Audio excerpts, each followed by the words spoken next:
Oke, semuanya. Halo teman-teman semua, selamat datang di channel analisis laporan keuangan oleh Edwin. Oke, di video kali ini gitu ya kita mau bahas tentang eh, BBNI, Bank Negara Indonesia, gitu ya. Ini perbankan, jadi kalau perbankan ini pada laporan keuangan, kalau analisis ada hal-hal yang harus agak berbeda sedikit ya, terutama di laporan arus kas gitu. Tapi nggak apa-apa, nanti kita bisa bareng-bareng belajar gitu ya. Oke, sebelumnya disclaimer dulu gitu ya. Jadi materi ini disusun oleh saya sendiri, Edwin, untuk tujuan berbagi wawasan, berbagi ilmu, berbagi pengalaman dari sudut pandang saya pribadi gitu ya seputar analisis laporan keuangan dan investasi saham. Jadi, nah, konten ini gitu ya bukan merupakan rekomendasi investasi gitu ya. Jadi tidak dimaksudkan sebagai ajakan membeli atau menjual atau hold suatu saham gitu. Nah, jadi segala keputusan investasi sepenuhnya itu merupakan tanggung jawab pribadi masing-masing.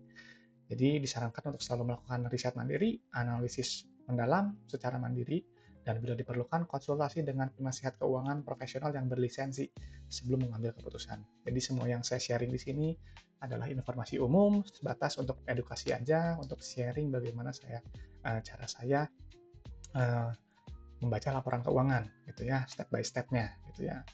Oke, nah ada 3 kriteria utama gitu ya yang selalu saya sampaikan, perusahaan-perusahaan yang baik yang selalu saya cari gitu ya, gitu ya. Perusahaan yang pertama adalah perusahaan yang membagikan dividen gitu ya. Kenapa? Gitu ya, selalu saya sampaikan alasannya karena perusahaan yang bagi dividen adalah perusahaan yang memang sudah terbukti untung dan keuntungannya bisa dinikmati oleh pemegang saham. Berbeda apabila Anda direksi gitu atau komisaris gitu, udah dapat gaji gitu. Tapi kalau kita pemegang saham, ya kita dapat dividen, harus dapat dividen gitu. Sebagai uang tunggu kita, sebagai juga apresiasi kepada pemegang saham gitu. Dan yang kedua, harus memiliki kondisi bisnis yang sehat dan wajar gitu ya. Sehat dalam artian ya maksudnya semuanya terkendali, semuanya dalam batas normal. Kita nggak, misalnya nggak hutangnya terlalu tinggi kalau memang ada preferensi tertentu, atau misalnya piutangnya nggak boleh terlalu besar gitu. Artinya kalau piutang terlalu besar kan perusahaan ini tidak bisa memanage kas dengan baik. Nah, yang ketiga harus under value atau yang dihargai di bawah nilai wajar. Nah, jadi cara saya ini yang saya biasa lakukan itu memang mengikuti konsep value investing. Jadi saya akan membeli apabila harga sahamnya ini berada nggak berada jauh, setidaknya berada di bawah nilai intrinsic value perusahaan. Barulah ketika mencapai level tertentu, baru saya mulai entry, masuk, baru saya beli. Nah, kapan saya take profit? Saya akan take profit apabila sudah mencapai intrinsic value-nya. Nah, saya di sini menggunakan PBV gitu ya. Jadi targetnya hanya PBV sama dengan 1 sampai situ. Gitu. Jadi begitu hit PBV sama dengan 1, saya jual exit selesai. Gitu. Nanti mungkin kedepannya ini gambarnya nanti mungkin harus dikoreksi ya supaya bisa lebih informasinya lebih jelas dan juga lebih nyaman juga gitu. Tapi kurang lebih seperti itu. Gitu. Nanti teman-teman pasti udah tahu lah value investing ini seperti apa. Gitu. Saya jangan jelaskan singkat saja. Nah, jadi prinsip dasarnya sebagai investor, gitu seperti saya atau mungkin teman-teman yang pakai metode saya harus sabar, gitu ya. Nggak cepat, memang harus sabar. Gitu. Dan juga harus fokus pada value, gitu ya. Karena kan gini, di dunia saham, gitu ya, itu pasti ada dua hal yang dia berubah. Yang pertama harga, yang kedua value. Anda mau fokusnya ke yang mana? Kalau misalnya Anda fokusnya pada harga, jangan jadi investor, tapi jadilah trader. Karena pendekatan trader, itu mereka berfokus pada harga yang bergerak setiap hari. Nah, tapi kalau memang Anda pendekatannya investasi, menjadi investor, maka Anda jangan terlalu fokus pada harga, tapi fokuslah pada value-nya dulu. Gitu. Baru setelah value-nya sudah oke, gitu, sudah bisa menghitung, sudah dapat nilainya, barulah Anda bisa sedikit fokus ke harga. Tapi maksudnya harga di sini adalah harga kapan Anda belinya, gitu. Range harga Anda mulai entry. Gitu. Jadi jangan belinya hari ini besok jual gitu, itu trader gitu. Anda boleh pakai cara teknikal gitu ya, karena saya yakin gitu ya dari banyaknya metode pasti pasti ada yang berhasil gitu, cuman mungkin saya lebih cocok menggunakan pendekatan ini yang saya biasa lakukan. Dan yang ketiga, orientasinya harus jangka panjang. Sekali lagi, orientasinya harus jangka panjang gitu ya. Karena apa? Ya itu, saya percaya bahwa nanti harga saham akhirnya itu akan mengikuti kinerja fundamental perusahaan, tapi dalam jangka panjang gitu. Ya sudah jadi bukti lah banyak perusahaan-perusahaan besar gitu yang yang dihargai premium, dihargai tinggi ya karena memang terbukti kinerjanya bagus gitu ya, bagi dividen, mencetak profit besar gitu, dinikmati oleh pemegang saham, punya reputasi yang baik gitu. Itu banyak sekali faktor yang bisa dinilai gitu. Jadi nanti tadi eh, fundamental itu yang nanti akan dihargai itu ya dalam jangka panjang, nggak jangka pendek. Jadi jangan heran ketika perusahaan bagus gitu tiba-tiba dia drop gitu ya, lalu dia tiba-tiba balik lagi ke harga yang tinggi gitu. Artinya ya itu sentimen jangka pendek gitu. Terserah Anda mau fokusnya di mana. Tapi saya sarankan gitu berdasarkan pengalaman saya, fokuslah pada value gitu ya, jangan pada harga, jangan pada harga. Jadi kalau misalnya harganya pas lagi murah, ya itu mungkin kesempatan Anda bisa entry. Oke, nah yang saya lakukan ini saya perlu 7 syarat utama dalam memilih saham gitu tapi ini screeningnya dulu. Ini screening ini yang paling penting gitu. Jadi kalau misalnya screeningnya ini udah lolos gitu ya, saya pasti akan analisis lebih lanjut. Tapi biasanya sih saya pakai ini cukup kok gitu ya dari pengalaman saya pribadi dari 2016 sampai sekarang kriteria ini efektif sekali gitu ya untuk memisahkan mana perusahaan yang baik dan mana perusahaan yang buruk gitu ya. Tapi tentu yang ini ditutup dulu gitu ya. Karena ini yang nanti yang saya gunakan untuk menilai saham ini murah atau mahal, PBV. Oke, jadi tadi 7 syarat utama. Yang pertama, dividen payment history. Tadi kan perusahaan yang, ini kan 3 kriteria utama ya. Yang pertama bagi dividen. Nah, ini harus dilihat dulu nih, riwayat bagi dividennya gimana, gitu ya. Apa namanya, rutin nggak, gitu. Kalau misalnya nggak rutin, gitu ya, berarti nggak bagus, gitu. Saya pasti cari yang merutin bagi dividen 3 tahun terakhir. Dan yang kedua, saya akan cari yang saldo labanya lebih besar dari 1. Gitu ya, artinya perusahaan yang sudah terbukti mencetak untung. Lalu PBV kurang dari 1, PER kurang dari 15, CFO-nya positif, CFI dan CFF-nya negatif. Nah, ini 7 syarat utama gitu ya. Nanti ini kita bahas sambil berjalan di sini, gitu ya, di bahasan laporan keuangan. Oke, nah sekarang ini kita langsung aja buka Excel, gitu ya. Nah, kita buka Excel. Nah, di sini kebetulan saya belum cari ini riwayat dividen payment history-nya gitu ya. Anda bisa buka gitu ya. Bisa buka ini di web ini, dividend yield gitu ya. Nah, di sini udah langsung kelihatan ya. Payment date-nya ada gitu ya. Saya pindahkan dulu. Misalnya 25 April 2025, 2 April 2024. Terus berapa lagi? Tanggal berapa itu? 24 April 2023. Oke ya. Nah, ini sudah sudah memenuhi kriteria ya membagikan dividen 3 tahun terakhir. Oke, jadi di screening checklistnya ini kita bisa oke saja. Oke, gitu artinya saham BBNI sudah termasuk lolos dari filter pertama yaitu payment history-nya baik. Nah di sini saya sih nggak begitu peduli dengan yield ya gitu. Tapi kalau misalnya teman-teman misalnya ada kecenderungan saya mau yang minimal yield-nya misalnya 2% atau 3%. Nah itu nanti ya, Anda bisa aplikasikan gitu ya, teman-teman bisa aplikasikan gitu karena yang saya sampaikan di sini gitu ini basic banget, fleksibel gitu ya. Kadang juga saya cari yang mungkin 1%, 2% gitu, tergantung mood gitu ya. Kadang pengen carinya yang mana gitu. Jadi ini yang basic sekali. Nah, di Bank Indonesia ini kita buka langsung laporan. Ya, yang pertama di kas Tarakas. Nah, ini kita yang paling utama kalau saya selalu cari kasnya dulu. Isi dompetnya dulu ada nggak uangnya gitu ya. Jangan lupa untuk melakukan pengisian data di laporan keuangan gitu, memindahkan data.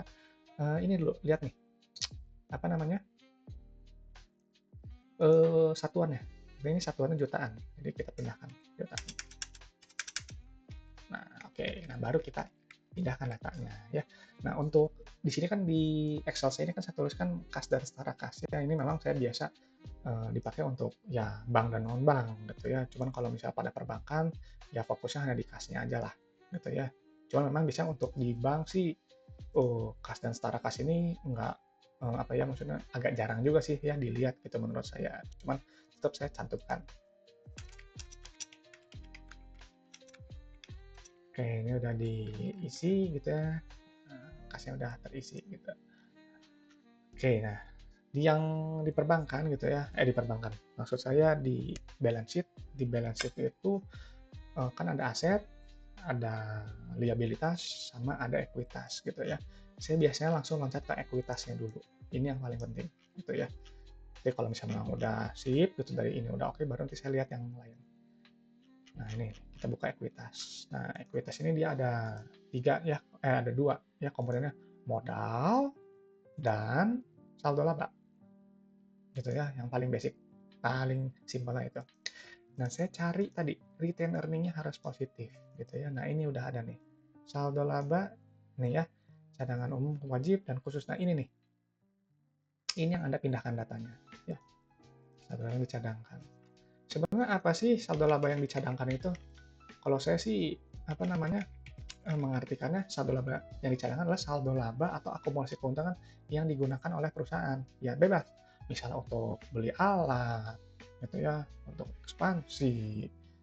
Nah, ini pakai yang dicadangkan. Tapi kalau yang belum dicadangkan, ini adalah saldo laba bebas yang bisa dibagikan dalam bentuk dividen. Nah, ini udah keluar angkanya ya. Jadi BNI gitu ya, punya saldo laba 14 triliun. Artinya apa? Artinya Bank BNI dari pertama kali berdiri sampai laporan keuangan ini terbit, gitu, sudah mencatatkan keuntungan sebesar 14,4 triliun. Artinya ini perusahaan yang memang terbukti sudah berhasil mencetak profit. Makanya kalau misalnya ini sudah terbukti mencetak profit, gitu ya, pasti ini oke. Saya ini bisa lanjut. Perusahaan ini layak untuk dianalisis lebih dalam. Kita harus isi dulu screeningnya. Nah, baru kita masuk nih, ekuitas pemilik. Untuk ekuitas pemilik, gunakan yang ini. Ekuitas yang dapat diatribusikan kepada pemilik entitas induk. Nah, 100 berapa ini? Oh, maaf, ini saya ada yang salah isi. Ya, ini angkanya kurang, gitu ya. Ini harusnya, nah ini nih, saya salah, gitu ya, saya salah. Nah ini nih. Jadi tadi koreksi ya. Jadi ternyata BNI ini dari pertama kali berdiri sampai hari ini mencatatkan gitu ya, keuntungan sebesar 114 triliun, gitu ya. Bukan tadi berapa? 14 triliun. Salah, itu terlalu kecil, gitu ya. Gitu, jadi dikoreksi. Ini angka yang luar biasa besar gitu ya, juta, miliar, triliun, 114 triliun dari pertama kali berdiri gitu. Jadi ini ya memang sudah terbukti profit gitu ya. Oke, lanjut, kita buka isi yang pemilik entitas induk.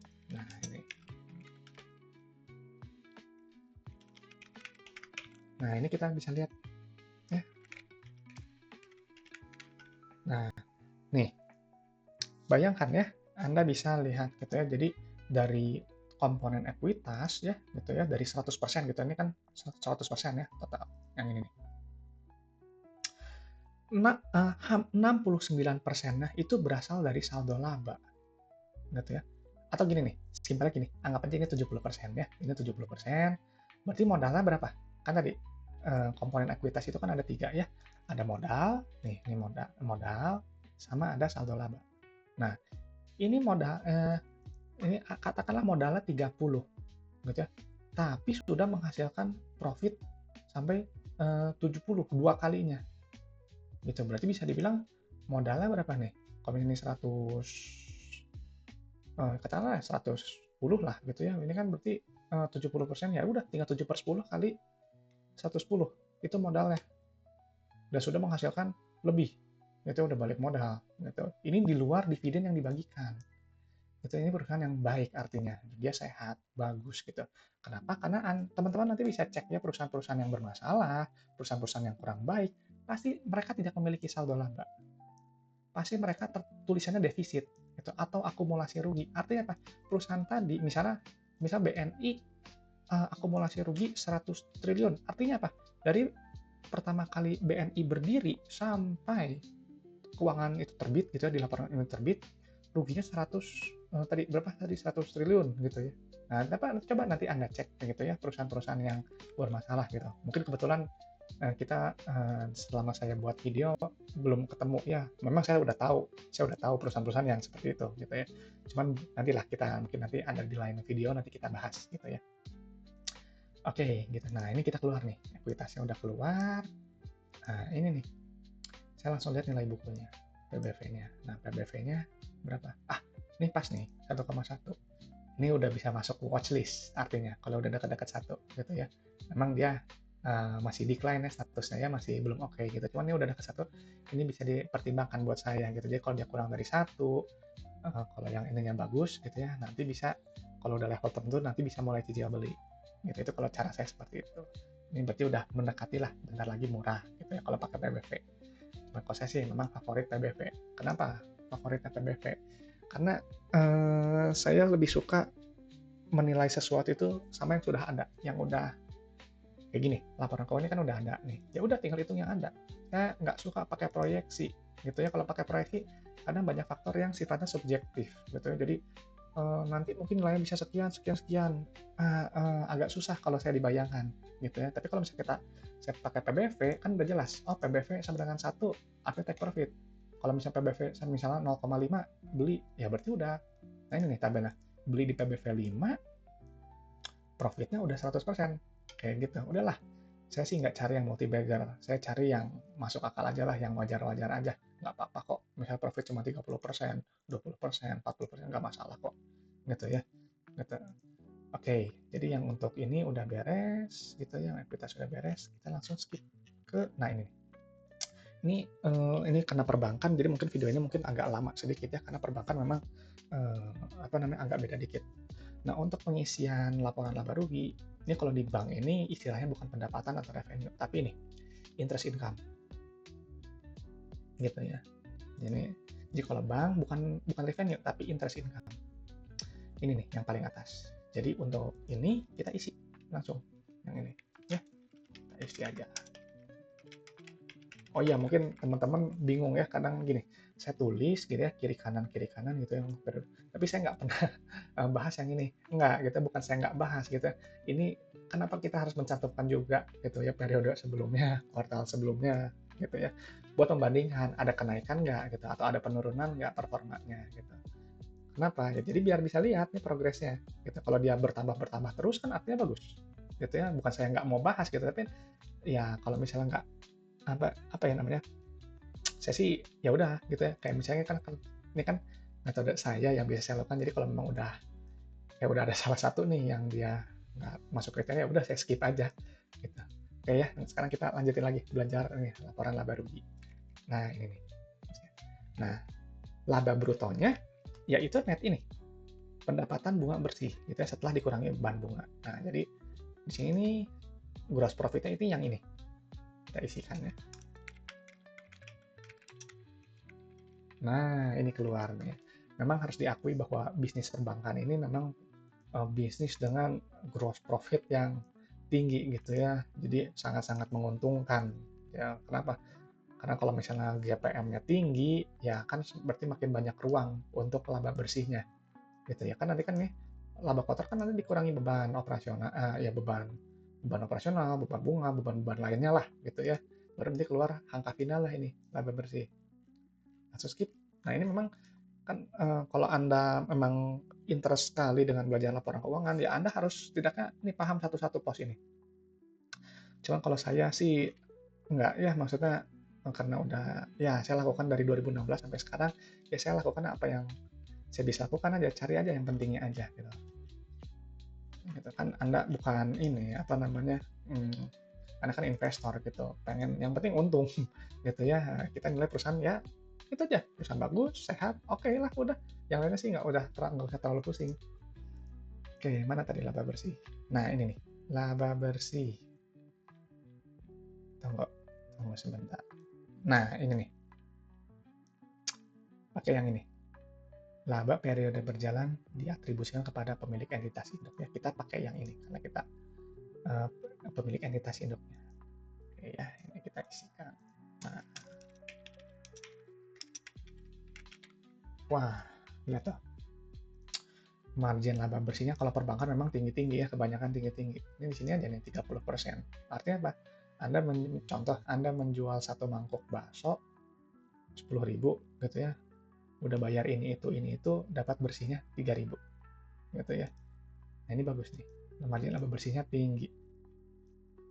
Jadi kadang memang untuk referensi, kadang kalau GPM cari yang minimal 50%. Biasanya ya, itu kalau misalnya memang strict sekali gitu. Ya cuman agak susah ya kalau cari di atas 50% gitu. Cuman jadi, tapi kalau misalnya teman-teman udah sering analisis, kita baca laporan keuangan banyak perusahaan, nanti bisa tahu gitu. Oh, yang perusahaan ini udah pernah dihitung, ini lebih dari 50% gitu. Jadi bisa dipertimbangkan. Ya ini hanya contoh saja gitu ya. Teman-teman nanti bisa explore lebih lanjut analisis mandiri. Nah, ini ROE-nya berapa? 6% ya. Enggak, maaf. Yang ditonton nih 12% nih ROE-nya gitu. Saya sebenarnya agak jarang lihat ya nilai ROE gitu, karena saya sih fokusnya ke tadi PER. Nah, ini nih tadi ke PER-nya aja gitu ya. Nah, ini bisa lihat nih PER-nya ini 7,95 ya, 8 lah ya. Nah, ini di bawah 15. Wah, ini udah murah ini. Cukup murah ini menurut saya ya. Karena udah di bawah 10 BBF-nya, tapi masih 1 gitu ya. Ya mungkin kalau ini harganya lebih turun lagi, mungkin ini menarik ini ya BNI ya untuk bisa dikoleksi. Cuman ini hanya referensi aja gitu ya. Ya saya kan nggak masuk ya, BBM-nya masih lebih dari 1, jadi skip. Oke, nah sekarang kita belajar di ini, laporan arus kas. Nah, ini yang agak berbeda dibandingkan dengan perusahaan non-bank. Turun dulu. Nah, ini nih. Kalau di non-bank, itu istilahnya receipts from customer. Nah, yang ini. Tapi kalau di bank, nah ini, penerimaan pendapatan bunga. Nah, ini nih arus kasnya. Ini yang Anda terima, kas yang diterima oleh customer gitu ya, kalau yang di non-bank. Kita tinggal pindahkan aja. Pindahkan. Angkanya yang salah. Oh ya, untuk pengisian laporan keuangan sih, menurut saya saran dari saya gitu ya, kalau bisa memang Anda cek 2 kali gitu, jangan beda gitu. Jadi pastikan dia sama, karena kalau enggak, kalau di angkanya beda, meskipun hanya beda 1 poin, kadang hati nggak tenang gitu ya. Jadi harus akurat lah gitu. Nah, ini kasnya besar nih. Nah, ini menarik nih ya. Nih, ini jadi sebenarnya penerimaan kas ini apa sih gitu ya. Jadi kalau saya sih mengilustrasikan gini, ini adalah uang yang Anda terima dari hasil menjual gitu ya. Misalnya Anda jual bakso 10.000, Anda terimanya berapa? Harusnya 10.000 dong. Tapi kalau misalnya Anda terimanya 5.000 gitu ya, berarti bisa dibilang customer-nya cuma DP dulu 5.000. Nah, Anda perlu yang sisa 5.000-nya ini nanti Anda masukin ke utang gitu. Jadi Anda harus tagih lagi nanti di pas customer itu datang gitu. Nah, jadi ini bisa kelihatan nih rasionya. Ini rasio kunci buat saya nih ya. Saya cari yang di atas 90-95% lah, harus tinggi gitu ya. Artinya dengan rasionya tinggi, ini nilainya baik gitu ya. Kalau di atas 100%, artinya perusahaan ini bisa mengelola arus kas dengan baik. Ya iya dong, gitu ya kan, bayar misalnya tadi jual 10.000, terima 10.000, kasnya diterima full gitu ya. Jadi piutangnya semakin sedikit gitu. Oke, nah ini yang operasinya nih, ini net check outflow. Nah, kalau di bank jangan nih ya nih ada net cash. Nah, ini nih. Ini bukan yang ini, bukan yang ini. Jadi untuk perbankan jangan gunakan yang ini, tapi gunakan yang ini. Arus kas sebelum perubahan dalam aset dan liabilitas. Ini net CFO-nya. Jadi bukan yang ini gitu ya. Jadi kadang agak unik. Jadi untuk perbankan memang perbankan sahamnya sedikit, tapi Anda harus bisa hitungnya CFO-nya pakai yang ini. Kalau angka ini nggak ada, gimana? Ya Anda hitung manual, dijumlah aja semuanya, dan sampai pos nanti yang biasanya nanti kalau yang nggak ada ini, nanti nggak ada arus keterangan ini, nanti biasanya nanti ada tulisannya perubahan bla bla bla bla bla. Nah, berarti sampai situ aja, yang bawahnya jangan dihitung sampai sini. Nah, kebetulan untuk di BNI ini udah ada. Oke, kita pindahkan saja angkanya. Nah, ini udah ada nih. Wah, ternyata BNI ini menghasilkan uang kas yang lumayan nih, bagus ya, menghasilkan uang kas gitu, nggak defisit operasional berjalan dengan baik, gaji dibayarkan dengan baik ya, kalau misalnya ada supplier yang dibayar dengan baik gitu ya. Memang agak susah ya mengilustrasikan bisnis bank gitu. Cuma kalau saya sederhananya sih kayak gitu aja lah gitu ya, yang gampang dimengerti gitu ya. Mudah-mudahan teman-teman juga bisa paham. Tapi kalau misalnya teman-teman nggak paham gitu ya, komen aja di bawah, nanti kita bahas lebih lanjut gitu ya. Nanti mungkin saya akan mungkin kemas dengan gaya bahasa mungkin yang lebih sederhana gitu, supaya kita bisa sama-sama mengerti gitu ya. Dan itu juga masukan buat saya supaya saya bisa sharing lebih bagus, lebih kena pada Anda, dan Anda juga bisa belajar cepat, gitu, paham lebih mantap dan lebih bagus. Ini di investasi, nah investasi ini nilainya negatif ya, artinya perusahaan ini dia ekspansi, bagus gitu ya. Kalau positif ya, nah kalau positif ya perusahaan menahan ekspansi, ya kalau nggak menahan ekspansi menjual investasi gitu ya. Jadi selalu cari yang net CFI-nya negatif. Dan ini yang pendanaan, nah, yang pendanaan juga negatif nih, bagus nih ya.